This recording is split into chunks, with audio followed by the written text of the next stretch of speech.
இப்போ அப்பா செய்த பாவம்னு ஒன்று இருக்குமில்லங்க ஐயா, ஆமாம் ஐயா. நம்ம அறியாத வயசில் தெரியாதல அப்பா செய்த பாவம் ஒன்று இருக்கும். அப்பாவுடைய சொத்து பிள்ளைக்குத்தானா, அப்பாவுடைய பாவம் பிள்ளைக்குத்தானே? ஆமாம் ஐயா. என்னங்க ஐயா? ஆமாம் ஐயா. சரி, அப்போ தாத்தா இருக்கிறாரு, தாத்தாவுடைய கர்மா ஒயில் எங்கே எழுதி வைக்கிறாருங்க? அப்போது மகனை விட்டுறாரு. அப்போ தாத்தா மாதிரியே முகம் இருக்குது, தாத்தா மாதிரியே அவருடைய நடை உடை பாவனை இருக்குது, அவர் தாத்தாவுடைய ஜீனு தான் அப்படின்னு இவர் சொல்லும்போது, அப்போ தாத்தாவுடைய சொத்து பேரனுக்கு சொந்தம்னா தாத்தாவுடைய பாவம் எங்கே போகுங்க? Very good. அப்போ அப்போது இந்த கர்மா எப்படி டிரான்ஸ்ஃபர் ஆகுதுன்னு உங்களுக்கு தெரியுதா? அப்போ நீங்கள் போன பிறவியில் அந்த தாத்தாவுடைய பேரனை நீங்கள் பிறக்கிறதுக்கு கர்மா உங்களை செயல்பட வச்சுருக்குது. அதனால் நீங்கள் தாத்தாங்கிறீங்க. அதனால் அந்த கௌரவமை எங்கள் தாத்தா சம்பாரித்த சொத்து நான் தான் அனுபவிக்கணுங்கிற விதியை நீங்கள் உருவாக்கிறீங்க.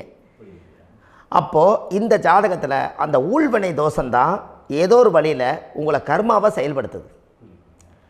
அதனால தான் இந்த ஜாதகத்தில் எந்த ஒரு முடக்கை எடுக்கிறதா இருந்தாலும் சூரியன் என்ற நட்சத்திரம் எதுவோ அந்த நட்சத்திரத்துக்கு எந்த வீடு முடக்காகுதோ அங்கே தான் உங்களுடைய கர்மா ஒளிஞ்சிருக்கும். இதுதான் உங்களுடைய பெரிய ஒரு பொக்கிஷமான ரகசியம்.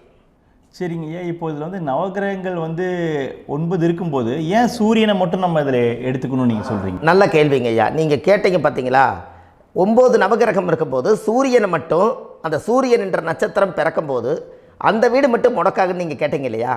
இதுதான் அற்புதமான கேள்வி. ஏன் அப்படின்னு கேட்டிங்கன்னா, சூரியன் அப்பா, அப்பாவோட உயிர் கருவோய் அம்மாவுடைய பனிக்கூடத்தில் கர்ப்பத்தில் வச்சு 10 மாதம் 300 நாள் சுமந்து நீங்கள் இந்த பூமிக்கு வெளியில் வரும்போது நீங்கள் என்ன பாவத்தை இவங்க வந்து விதைச்சாங்களோ அந்த கர்மாவை வாங்கிட்டு தான் நீங்கள் வெளியில் பிரசவமாகறீங்க. இதுதானே?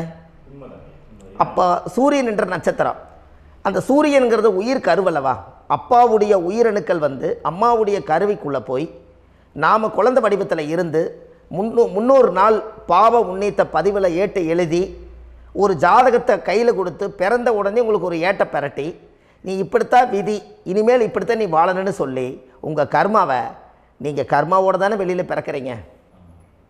அப்போ சூரியன் என்ற நட்சத்திரம் தானே இந்த உலகத்துக்கு வந்து ஒரு பெரிய ஒரு மகத்துவம்.